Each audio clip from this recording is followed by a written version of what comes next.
Hello everyone, कैसे हैं आप सभी स्टूडेंट। तो आज की इस वीडियो में मैं आप सभी बच्चों को semester 1 major paper 1 political science का आपको मैंने एक वीडियो इससे पहले अपलोड किया था, जहां पर मैंने आप सभी बच्चों को दो क्वेश्चंस डिस्कस किए थे 15-15 मार्क्स के। ठीक है। आज के इस वीडियो में भी मैं आप सभी बच्चों को दो क्वेश्चन बताने वाला हूं, जो कि 15 मार्क्स में पूछे जाएंगे, जिससे आप सभी बच्चों को पेपर में जितना भी सवाल आपके सिलेबस के हिसाब से, ये जो सिलेबस है जिसमें हम लोग politics, different approaches to understand politics, centrality of states पढ़ने वाले हैं, स्टेट एंड नेशन हो गया, डेमोक्रेसी एंड सोशल मूवमेंट, ये सारे टॉपिक्स को हम लोग कवर करेंगे। और जिससे पेपर में आपका चाहे 15 मार्क्स का सवाल आएगा, 5 मार्क्स का सवाल आएगा, 1 मार्क्स का सवाल आएगा, सभी सवाल यहाँ से कवर हो जाएगा। ठीक है। तो ये वीडियो भी आप अपने दोस्तों को शेयर करिएगा, चैनल पे न्यू आया सब्सक्राइब करिएगा, बेल आइकन पे क्लिक करिएगा, ताकि इसी प्रकार जब भी हमारे चैनल में न्यू वीडियो आएगा सबसे पहले आपको अपडेट मिल जाएगा। डिस्क्रिप्शन बॉक्स में टेलीग्राम, फेसबुक, ट्विटर, इंस्टा सभी जो लिंक अवेलेबल मिलेगा, आप हमें जहाँ फॉलो करना चाहे कर सकते हैं। ठीक है। तो पहले वीडियो में हमने ये सवाल कंप्लीट कर लिया था, आधुनिक राज्य व्यवस्था के बारे में पढ़ा हुआ था हमने। इसके बाद हमारा क्वेश्चन नंबर जो 2 था वो भी हमने कंप्लीट कर लिया था। बेसिकली कम्युनिकेशन से जुड़ा हुआ सवाल था हमारे पास है। क्वेश्चन नंबर 3 अब हम लोग पढ़ने वाले हैं आज की इस वीडियो में। ठीक है। ये क्वेश्चन नंबर जो 3 होने वाला है, इसे वीवीआई कर लिए सबसे पहले, क्योंकि ये थोड़ा सा सवाल को आप मार्केट पूछा सकता है। ये पहला यूनिट से सवाल है कि राजनीति क्या होता है और इसके तत्वों की विवेचना करें। What is politics and explain it's element. ये जो भी आपको क्वेश्चन आंसर है, ये दोनों ही लैंग्वेज आपको अवेलेबल मिलेंगे, हिंदी प्लस इंग्लिश, चिंता मत करिएगा। और जैसे ही आपका जो सिलेबस ये कंप्लीट होगा, उसके बाद ये पूरा पीडीएफ आपको मैं टेलीग्राम ग्रुप पे डाल दूंगा, जिसका लिंक डिस्क्रिप्शन बॉक्स में अवेलेबल है। ठीक है। तो राजनीति शब्दों के बारे में अगर सही अर्थ के बारे में बात करें, तो सबका एक मत तो नहीं हो सकता, मतलब सभी का एक स्टेटमेंट नहीं हो, क्योंकि सब अपने हिसाब से कह सकते वर्ड्स को डिफाइन करते हैं हमारे पास है। इस शब्द का सबसे पहला प्रयोग जो है, वो यूनान के एक कह सकते हैं अरस्तु, या इसे इंग्लिश में अरिस्टोटल कहते हैं, उन्होंने किया। उन्होंने अपनी पहली पुस्तक, जो पुस्तक था उनका नाम पॉलिटिक्स रखा, जिसका अर्थ होता है राजनीति होता है। अंग्रेजी भाषा का शब्द पॉलिटिक्स जो है, यूनानी भाषा के बेसिकली पॉलिस नाम के शब्द का एक रूपांतर है। यूनानी भाषा में पॉलिस जो शब्द है, उसका अर्थ होता है नगर राज्य। ठीक है। तो नगर राज्य के सभी पहलुओं को व्यक्त करने वाले जो शास्त्र होता है हमारे पास, उसे राजनीति उनके हिसाब से कहा जाता था। अरस्तु ने नगर राज्य के प्रत्येक नागरिक को वहां बेसिकली राजनीतिक प्रणाली कहा। उनके अनुसार अगर कहा जाए तो प्रत्येक नागरिक को क्या करना चाहिए, बेसिकली राजनीति में भाग लेना चाहिए। अरस्तु ने क्या किया, राजनीति राजनीति के एक रूप को ही, मतलब जो राजनीति का एक ही रूप हो सकता है, उसे स्वीकार कर लिया। और वो रूप था बेसिकली आदर्शवादी गुणों ने अपनाया।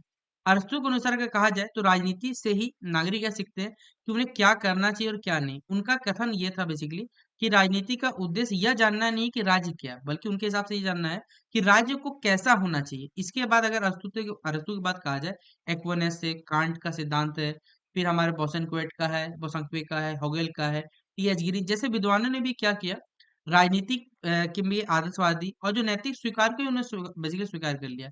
इस प्रकार बहुत दिनों तक तो हम लोग राजनीति का जो आदर्शवादी सिद्धांत है उसको पढ़ते रहे। लेकिन जैसे से कह सकते हैं जमाना मॉडर्नाइज हुआ हमारे पास है, आधुनिक युग में राजनीति को हम लोगों ने क्या किया, आदर्शवादी और नैतिकवादी परिधि से बाहर लाने का क्या किया, प्रयास किया। यहाँ पर सर फ्रेडरिक पोलक ने राजनीति के सैद्धांतिक तथा व्यवहारिक पक्षों को देखते हुए उसे क्या किया, दो भाग में, पार्ट्स में बांट दिया। पहला था सैद्धांतिक राजनीति, और जो व्यवहारवादी राजनीति हमारे भी, या फिर जो सिद्धांत से चलने वाली, और एक व्यवहार से विरुद्ध जो राजनीति होती है उसके बारे में। तो सबसे पहले सैद्धांतिक राजनीति। देखिए, किसी भी राज्य के मूल्य तत्वों को अध्ययन करती है बेसिकली ये राजनीति हमारे पास। इसका संबंध राज्य की जो उत्पत्ति हो गई, उसकी प्रकृति हो गई, उसके उद्देश्य और प्रशासन के सिद्धांत से ये राजनीति जुड़ी हुई होती है। व्यवहारिक राजनीति का जो संबंध होता है, इसके राज्य के क्रियात्मक, मतलब राज्य जैसे क्रिया कर रहा है उसके हिसाब से होता है। व्यवहारिक राजनीति में राज्य और सरकार के जो व्यवहारिक रूप और उसकी जो वास्तविक क्रिया, ये सभी चीजों का इसमें क्या होता है, अध्ययन किया जाता है। राजनीति शब्द का विकृत अर्थ, मतलब अगर रॉन्ग मीनिंग ऑफ पॉलिटिक्स निकालने स्टार्ट करते हैं, तो आधुनिक राजनीति शब्द का प्रयोग प्रत्येक राज्य में क्रियात्मक, मतलब जिस प्रकार से वहां काम किए जा रहे हैं उस हिसाब से वहां पर यूज किया जाता है। राज्य के सैद्धांतिक पक्ष से इसका कोई भी अब जो वास्तविक संबंध है, मतलब इसका कोई रिलेशन नहीं रह गया। व्यवहारिक राजनीति को ही आज बेसिकली हम लोग सही मान के चलते हैं, क्योंकि राज्य के संचालन में जिन संस्थाओं का योगदान है उन्हें ही राजनीति के नाम से पुकारा, जैसे निर्वाचन हो गया, राजनीतिक दल की चाल हो गई, सरकारी लक्ष्य की प्राप्ति का तरीका हो गया, इत्यादि जो भी हमारे पास है, इन सभी को पॉलिटिक्स से अब कंसीडर करके चलते हैं, राजनीति मान के चलते हैं। इस प्रकार राजनीति का अर्थ हो गया दलबंदी, शासन को चलाने के दांव पे, चुनाव में जीतने के तरीके इत्यादि हो गया है बेसिकली। ब्रेंट सिल्क का कहना ये है कि राजनीति जो है विज्ञान से ज्यादा बेसिकली ऐसे कला हो चुका है, आर्ट्स हो चुका है, क्योंकि इसका संबंध जो है बेसिकली राज्य के बाह्य आचरण से जुड़ चुका है। गार्डनर के हिसाब से कहा जाए हमारे पास है, तो राजनीति शब्द का अर्थ जो वास्तविक अर्थ है, वो वास्तविक बाह्य आचरण से संबंधित रखता है।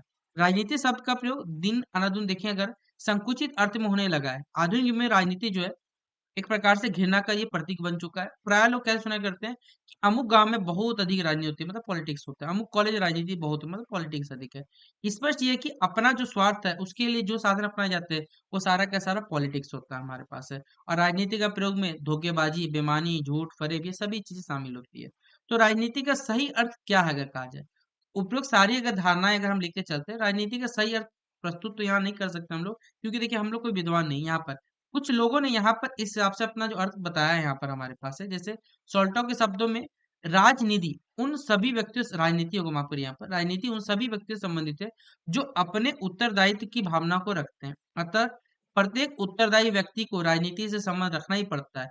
उसके सहारे से ही वो क्या करता है, जो विभिन्न विभिन्न समस्या है उनको सुलझाता है। सच्चे अर्थों में कहा जाए तो राजनीति बेसिकली हमारे पास एक मानवीय प्रक्रिया है। स्पाइये ने इसकी सही परिभाषा इस प्रकार दी है कि उनके अनुसार राजनीति जो है एक ऐसी प्रक्रिया है जिसके द्वारा जो मानव है अपने समुदाय के अपनी सभी समस्याओं को क्या करता है यहाँ पर सुलझाने का प्रयास करता है। इस प्रकार राजनीति अगर सही शब्दों में कहा जाए तो ये मानवीय दया है हमारे पास है, ये मानवीय व्यवहार को दर्शाती है। मनुष्य अपने हितों को पूर्ति के लिए यहाँ पर तरह तरह के कदम हम लोग उठाते हैं। उसके द्वारा उठाए गए जो भी कदम या उपाय है उनको संग्रहित रूप से अगर कहा जाए तो ये राजनीति है। स्वाभाविक है कि प्रत्येक मनुष्य का संबंध राजनीति से होगा। जे एच प्राइस का कहना ये हमारे पास है कि कोई भी व्यक्ति ये दावा नहीं कर सकता कि वो राजनीति अभिरुचि नहीं रखता, मतलब उनका इंटरेस्ट नहीं है। मिलर ने दिया यहाँ तक कह दिया कि आज राजनीति जो है वो समिति कक्ष से अंतर विभागीय बैठक तथा कहा जाए डॉग लवर संघ तक बेसिकली एंटर कर चुका है हमारे पास है। तो इसी राजनीति के जो मूल तत्व है या फिर कहा जाए एलिमेंट्स जो हमारे पास है उनके बारे में यहाँ पर चर्चा की गई। पहला हमारे पास है कि राजनीति जो है एक मानवीय प्रक्रिया हमारे पास है। अब इस प्रक्रिया में देखिए क्या बताया जा रहा है, ठीक है, उसे क्रिया हमारे पास है कि पहला यहाँ बताया हुआ है हमारे पास है कि मनुष्य जो है स्वभाववश बेसिकली क्या है हमारे पास, एक सामाजिक और एक हमारे पास राजनीतिक बेसिकली प्राणी है। सामाजिक प्राणी होते के नाते मनुष्य को तो कई तरह काम करने पड़ेंगे, उसके द्वारा संपादित कार्यों को ही क्या कह सकते हैं, बेसिकली जो भी कार्य किए जा रहे हैं वो मानवीय क्रिया के अंतर्गत आते हैं। आर्थिक हो गए, सामाजिक हो गए, धार्मिक क्रियाओं के साथ साथ मनुष्य क्या है राजनीतिक क्रिया से भी क्या करता है, संबंध रखता है। राजनीति का जो संबंध है वो बेसिकली मनुष्य की राजनीतिक क्रिया से, इस प्रकार राजनीति जो है एक प्रकार से मानवीय क्रिया होती है और यह अन्य क्रियाओं की तुलना में हमारा जो मौलिक कर्तव्य होता है जो स्वाभाविक है, क्योंकि मनुष्य क्या स्वभाव जो है एक राजनीतिक प्रणाली होता है हमारे पास है। राजनीति जो है वो संघर्षों का परिणाम है हमारे पास। जैसे हम समाज में रहते हैं, समाज में अनेक तबकों के लोग रहते हैं हमारे पास, समाज में अनेक अन्य लोगों से उसके हित का टकराना क्या है, स्वाभाविक होता है हमारे पास, क्योंकि सबका हित तो एक जैसा नहीं हो सकता है।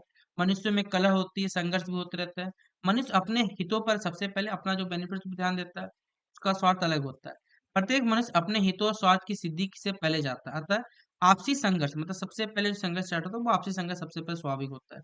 परंतु इन संघर्ष ये जो संघर्ष इसके बावजूद हमारे पास मनुष्य क्या करता है, इन सबसे निकलने सुलझाने की कोशिश करता है। बाहरी शक्ति द्वारा भी उसे सुलझाया जा सकता है। मनुष्य का यह सारा व्यवहार जो है ये क्या कहलाता है, राजनीति का ही पार्ट होता है। इसलिए संघर्ष और फिर समाधान की कोशिश ये राजनीति के एक अभिन्न अंग है हमारे पास। इसलिए कहा जाए तो राजनीति को संघर्षों का परिणाम इसलिए ही कहा गया है। संघर्ष के कारण ही मानव क्या तरह तरह के व्यवहार अपनाता है और उसी व्यवहार का अध्ययन क्या कहलाता है, हमारे पास राजनीति के नाम से जाना जाता है। ठीक है। तीसरा हमारे पास पॉइंट जो बताया वो है राजनीति जो है एक परिवर्तनशील क्रिया होती है हमारे पास। राजनीति एक शाश्वत नहीं है बल्कि ये परिवर्तनशील है, ये हमेशा बदली है, क्योंकि मानव के व्यवहार में लगातार परिवर्तन होना स्वाभाविक होता है और विभिन्न दशाओं विभिन्न सिचुएशन में विभिन्न व्यवहार देखे जाते हैं और स्थान स्थान पर मानव के व्यवहार परिवर्तन होता है। इस प्रकार राजनीति में भी क्या होता है, परिवर्तनशील होता है हमारा राजनीति। ठीक है। राजनीति जो हमारे पास है राजनीतिक शक्ति के लिए आप एक संघर्ष है। आधिक जो आधुनिक हमारे पास विद्वान है उनका मत ये है कि राजनीति जो है शक्ति के लिए बेसिकली हमारे पास संघर्ष है।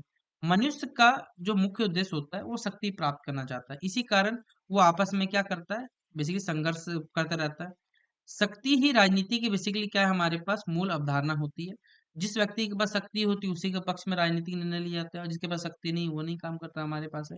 इस प्रकार अगर कहा जाए किसी को राजनीति में अगर विजय प्राप्त करनी है तो उससे उसके पास शक्ति होनी चाहिए, इसीलिए राजनीति इसे भी राजनीति का महत्वपूर्ण अंग माना जाता है। स्पष्ट है कि राजनीति जो है एक मौलिक हमारी एक निरंतर परिवर्तनशील और स्वाभाविक प्रक्रिया है। इसे सीमा में तो आप बांध के नहीं रख सकते और ये संपूर्ण समाज की क्या है, एक मानवीय प्रक्रिया होती है। केवल समाज तक ही इसका कह सकते हैं संबंध सीमित हमारे पास नहीं रहता। तो ये क्वेश्चन था हमारे पास हिंदी में लिखा हुआ। अब इसी क्वेश्चन को हमने क्या किया यहाँ पर आप सभी बच्चों के लिए यहाँ पर इंग्लिश में लिखा हुआ है कि what is politics and explain it's elements हमारे पास। तो जो बातें हमने आपको अभी हिंदी में सुना है, वही बातों को यहाँ पर आपसी बच्चों के लिए इंग्लिश में लिखा हुआ है। तो आप में से जो भी बच्चे, जैसे हमने आपको पढ़ाया राजनीतिक सिद्धांत सिद्धांत पढ़ाया, थ्योरेटिकल कॉन्सेप्ट पढ़ाए, प्रैक्टिकल जो पॉलिटिक्स है वो पढ़ाए, वो चीज़ देखिए यहाँ पर लिखा हुआ है। तो आप में से जो भी बच्चे अगर इंग्लिश में अगर इन चीज़ों को लिखना चाहते हैं, आप वीडियो को पॉज कर ले, वीडियो को पॉज करें, और ये जो सारे के सारे जो थ्योरीज लिखे हुए यहाँ पर आप इसे क्या कर सकते हैं, कॉपी में से नोट डाउन कर सकते हैं। ठीक है, तो आराम से इस चीज को आप क्या करें, वीडियो को पॉज कर लिखते रहिएगा। तो ये पहला सवाल जो हमारा 15 मार्क्स में पूछा जाएगा, वो कंप्लीट होता है। पेपर में अगर 15 नंबर का सवाल आता है, तो याद रखिएगा मिनिमम 3 पेजेस आपको लिख के आना पड़ेगा, वरना कोई भी टीचर आपको नंबर नहीं देगा, क्योंकि 15 मार्क्स मिनिमम आपको 700 से 800 वर्ड तो आराम से ज्यादा ही खींचना पड़ेगा, तब जाके टीचर वो आपको नंबर देता है। तो ये था पहला क्वेश्चन, तो शेयर कर दीजिएगा इस वीडियो। क्वेश्चन है कि राजनीति के उदारवादी दृष्टिकोण की व्याख्या करें, यानी explain the liberal views of politics. ठीक है, कि राजनीति का उदारवादी दृष्टिकोण है, उसके बारे में बताइए। ठीक है, तो राजनीति की व्याख्या एक कह सकते हैं हम यहाँ पर सामाजिक प्रक्रिया के रूप में तो करते ही हैं, लेकिन इस संबंध में अगर कहा जाए तो दो दृष्टिकोण देखा जाता है। ठीक है, जिसे कहते हैं हम लोग उदारवादी, ठीक है, जिसे लिबरल कहा जाता है, मार्क्सवादी सिद्धांत जिसे कहा जाता है। ठीक है, उदारवादी दृष्टिकोण की जो ये शुरुआत मानी जाती है, ये लिबरल बेसिकली हमारे पास देखा जाता है इसका दृष्टिकोण। इसकी शुरुआत जो मानी जाती है, ये 19वीं शताब्दी के आसपास हुई। इसकी जो शुरुआत है उस समय हुई जब वैज्ञानिक बेसिकली आविष्कार के कारण उत्पादन की जो कह सकते हैं, जो हम लोग औद्योगिक जो क्षेत्र है हमारे पास है, उन प्रणाली का यहाँ पर बात किया जा रहा है। ठीक है, नए देशों की खोज के कारण जो वाणिज्य व्यापार की वृद्धि हो रही थी, धर्म के क्षेत्र में जो पोप है, यानी बेसिकली जो कैसे जो क्रिश्चियन धर्म मान्यता रखते हैं, जो अगर मैं सही हूँ तो पोप उनको कहा जाता है। जैसे जो क्रिस्ट लोग रहते हैं, बेसिकली जो क्रिश्चियन जो सबसे हेड होते हैं, उनमें जो उनको पोप कहा जाता है। ठीक है, उनकी पोप की सत्ता को ललकारा जा रहा था, तथा सामंतवादी व्यवस्था जो है वो भंग होने लगी थी।